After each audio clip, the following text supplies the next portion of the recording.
السلام عليكم ورحمة الله وبركاته. أهلا بيكم. النهاردة هنتكلم عن نجاح الرضاعة الطبيعية بعد الولادة. طبعا كل ست بتولد سواء طبيعي أو قيصري بيبقى فيه أزمة في الرضاعة الطبيعية. الرضاعة الطبيعية مش حاجة بتمشي أوتوماتيك، دي حاجة بتعلم.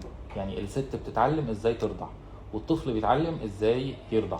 لو أهملنا موضوع الرضاعة الطبيعية أول يومين ثلاثة أو حصل فيهم مشاكل بتبقى فرصة رجوعها أصعب بكتير، وبالتالي الطفل يرضع صناعي، وده اللي احنا مش عايزينه. اطفال كلها وكلنا عارفين مدار الرضاعه الصناعي.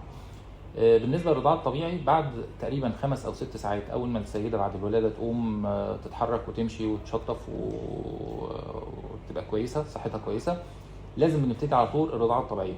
لو قادره من قبل كده انها ترضع، يعني لو الست والده طبيعيه واثناء الولاده ممكن نحط الطفل على صدر امه، او بعد ما تطلع الغرفه بتاعتها تبتدي ترضع على طول.